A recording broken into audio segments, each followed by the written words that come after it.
want you to hit me as hard as you can. Hey everybody, it's Chris Bumbray here again for JoBlo at CinemaCon in Las Vegas, and I just came out of the Universal presentation, which is definitely the most elaborate presentation I think I've seen in the festival. I mean, they promoted their entire slate. The presentation went on for about 2.5 hours, and to say it was star-studded was totally underestimating things. I mean, there was Jeff Goldblum, there was David Harbour, there was Steve Carell, there was Jordan Peele, there was Jamie Lee Curtis. I mean, it felt like everybody was there kind of promoting their movies. And you know what? The footage that I saw was pretty good. So I imagine most of you probably want to know about Jurassic World Dominion, and they actually didn't show us too much in the movie. We got a look at the new trailer, which to me kind of makes the concept of the movie a little bit clearer, where basically Chris Pratt's pet raptor, Blue, has had a baby and is the first dinosaur to procreate, because they're not supposed to be able to, right? The baby gets kidnapped. Chris Pratt, Bryce Dallas Howard, and the OG cast of Jurassic Park, including Laura Dern, Sam Neill, and Jeff Goldblum, go to the rescue. They did have some fun in the presentation for this, though, with Bryce Dallas Howard noting, based on a tweet, how hot the old cast looks. Like, they've all aged impeccably well, which is kind of cool. It looks fun, you know. I mean, I've enjoyed the Jurassic World movies. I'm a fan of the original Jurassic Park, and I always found that the bigger they've gotten, kind of the worse they've gotten. But I don't know. This one looks like it could be fun. Definitely looks like it was done on a huge scale, and the action looks epic. It's a lot of humans versus dinosaurs in urban settings, which we haven't really seen before, which is pretty cool. Another movie they promoted that I'm really excited about is Violent Night. Now, this movie is from Tommy Wirkola, who of course did Hansel and Gretel Witch Hunters, and it's produced by 87 North, which if you're an action fan like myself, you definitely know. This is David Leitch's and Chad Stahelski's company.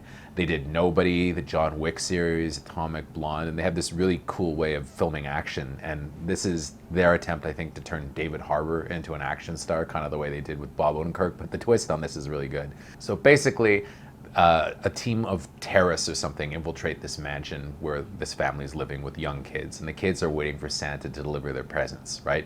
So terrorists take over. John Leguizamo's the bad guy. They're bloodthirsty, kill crazy, and the little girl of the family begs Santa to come and help them. Well, it just so happens that Santa and his elves were close by and go into a murderous rage and just start picking off the terrorists one by one.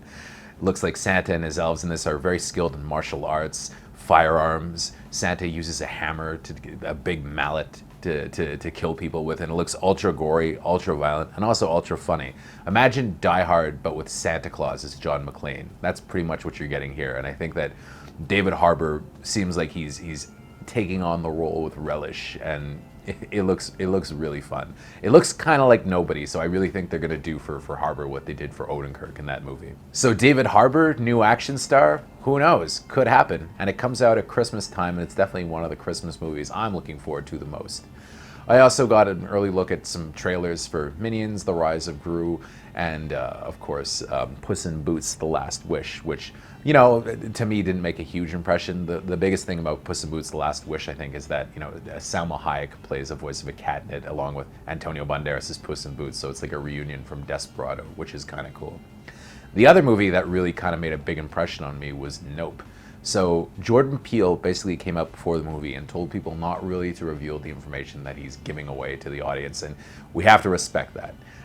That said, Nope, and the title comes from the fact that, you know, he says that black audiences sometimes when they watch horror movies, they scream out, "Nope, no, nope." That's where the title comes from, right? And it looks really cool. So something's coming from the skies. It's really bad. David Kaluuya and Keke Palmer, they run a horse ranch in this small town, and they're kind of at the center of it all. To me, it looks like it's probably an alien invasion or something, but, you know, knowing Jordan Peele, I think it's really going to go in very different directions, and it seems like it's epic. He shot on 65 millimeter with IMAX cameras, and you could really, that's something you really appreciate when you see it on the big screen. I'd never seen that trailer theatrically before, and we saw a new trailer, which was really cool, and the scope of it looks amazing. It's like Jordan Peele meets Christopher Nolan. It's pretty elaborate, but also very funny. And one thing that's really cool, if you're a 90s movie fan, Michael Wincott from The Crow and from Robin Hood, Prince of Thieves seems to have a major role. In fact, if you look at some of the Nope posters that have been kind of floating around CinemaCon, he's on all of them. So it seems like he's kind of an unannounced lead, and he plays this kind of cameraman that they hired to help him document whatever it is that's going on. It looks like a great role for him and a very cool movie that I'm definitely looking forward to. I think Peele's probably the real deal. But that said, when he was asked to elaborate on the premise of the movie, and his answer was predictable, nope. So looking forward to seeing this one. Additionally, we saw a lot of footage from movies that Focus is putting out. They're putting out this movie called Armageddon Time. It looks really good. It's a coming-of-age story directed by James Gray, definitely one of my favorite directors. He did The Immigrant and Ad Astra. So it's basically a family in Brooklyn. Jeremy Strong is the patriarch, Anne Hathaway is the mom, but then the kind of the leader of the family is the grandfather, who's, I think, a Holocaust survivor in this, and it's Anthony Hopkins. And basically his son is going to a school in Brooklyn that has some black students. The black students are being treated in a racist way, and then Hopkins is basically encouraging him to, in his words, be a mensch and to stand up for other people. Now, it probably sounds very saccharine when I'm explaining it to you, but it's really not. It looks really dark and really kind of disturbing and heavy duty. I mean, it's got this really kind of not abrasive score, but like this heavy score that makes it seem like the movie's going to be a tragedy and very grim. So it sounds like a sweet coming of age movie, but I really don't think that's what it is. But it looks really cool. Another director that I always really liked is Todd Field, who did In the Bedroom and Little Children. His first movie in 15 years is coming out. It's called Tar. It stars Cate Blanchett as a conductor. The trailer really didn't give much of it away. It's just her kind of exhaling smoke in slow motion as a monologue plays that addresses everything from COVID-19 to the nature of power. So there's that. It looks definitely like Oscar bait. I'm sure that people are going to want to check it out. I certainly will, because I think that's a great director. We also got a look at a movie called Easter Sunday that stars the comedian Joe Coy, which looks like a fun family comedy. I'm not going to go too much into it here.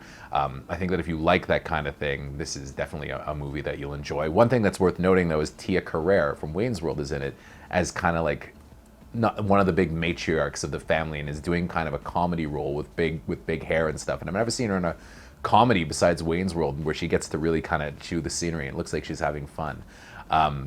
Another movie they showed the trailer for that looks actually really hilarious is a movie called Bros with Billy Eichner, and it's being billed as the first major studio gay rom-com, and everybody in the cast apparently is gay, and it's about the unique challenges of dating in the gay world, which, as Eichner said before, is both different and the same, I guess, than the heterosexual world. I think the end goal, finding somebody you can stand to be with, is the same, but then the process is much different. And the movie looks like it's really kind of celebrating those differences and having a lot of fun. It's directed by Nicholas Stoller and it's produced by Judd Apatow, and it very much seems in the mode of something like, Trainwreck or Finding Sarah Marshall or Get Him to the Greek, or any movie like that. It looks like a big, broad Apatow-style comedy. And Eichner, if you've seen him on Parks and Recreation, he's definitely very, he I guess he's probably a love him or hate him kind of guy. I actually kind of like him. I thought he was very funny in his opening remarks for the movie, so I'm looking forward to seeing this one. I think it's probably going to play to a pretty wide audience, regardless of what orientation you are. Universal is also very well known for their connections with horror, and they got to show us the first trailer of Halloween Ends. Jamie Lee Curtis herself was on hand to present it. The trailer doesn't show you a lot of new footage from the movie. It's basically like a montage of ultra-violent moments from the 1978 Halloween and the last two Halloween movies, focusing on Michael Myers' relationship with Laurie Strode. But it ends with like a glimpse of this insane mano-a-mano kind of knife fight between Laurie Strode and Michael Myers that looks unbelievably brutal. Jamie Lee Curtis did promise that it's Laurie Strode's last stand, so we'll see what happens. It looks very violent. But if you like Halloween movies, you want it to be gory and you want it to be violent. So it definitely looks right up my alley. They also showed us a trailer for The Last Voyage of the Demeter, which of course is the trip that Dracula took and he killed everybody aboard the ship. It's an interesting looking horror movie. It looks like it's done with a little bit of class and style. It stars Corey Hawkins from Straight Outta Compton, and it looks like a kind of an interesting period horror movie. It was a pretty short trailer though. It seems very atmospheric and very violent. It's a movie that's been kind of in development for a really long time, so it'll be interesting to see it finally get made and finally come out. And then we saw a trailer for a horror movie that looks really cool called Megan, which is produced by James Wan, and it's from his writer from Malignant, and looks kind of in the Malignant vein, crossed with Child's Play. So Allison Williams is a developer at a software company that creates this kind of robot companion for kids. And it's this little girl called Megan. So she basically has to take custody of her niece after the niece's parents are killed, and she gives her this toy as kind of a companion. So the robot is, everything, a friend and a bodyguard, right? But then the girl starts getting picked on at school, and then the robot just kills like the kid that's picking on her, and the robot just becomes steadily more and more violent and evil, and it ends with everybody on the run from this murderous robot. It does seem very much like kind of a gender swap version of Child's Play, if I can say that, but it looks really fun, and it looks like it's really well shot and well directed, and Juan definitely knows what he's doing. He didn't direct this movie, but you can kind of see his fingerprints on it. And it also comes from Blumhouse, who really seem like they're on a roll lately and kind of know what they're doing. And then, of course, if you like a rom-com, Julia Roberts hasn't done a rom-com in years and years and years. And she's back with her first romantic comedy in a long time called Ticket to Paradise. And her co-star, none other than George Clooney. Now, George Clooney hasn't really seemed like he's having a lot of fun in movies lately. When he's been acting, he's been pretty dour, especially if you watch something like The Midnight Sky. But in this one, he's in kind of rom-com leading man role. I don't think I've actually seen him in a rom-com since like One Fine Day in 1996. So he seems to be having a blast. And so does Julia Roberts, who hasn't seemed this loose and engaged by material in a long time. They basically play a couple that's been divorced for decades, whose daughter, played by Caitlin Dever, is getting married, and they decide to fly around the world and kind of interrupt the marriage. But of course, sparks fly once again. It looks like a fun movie that'll probably, get out my parents. My parents probably go see this movie, but hey, I'll probably go see it too. And it ends with, George Clooney dancing to House of Pain's Jump Around, which was kind of fun. It is nice to see these two icons actually having fun in a movie again.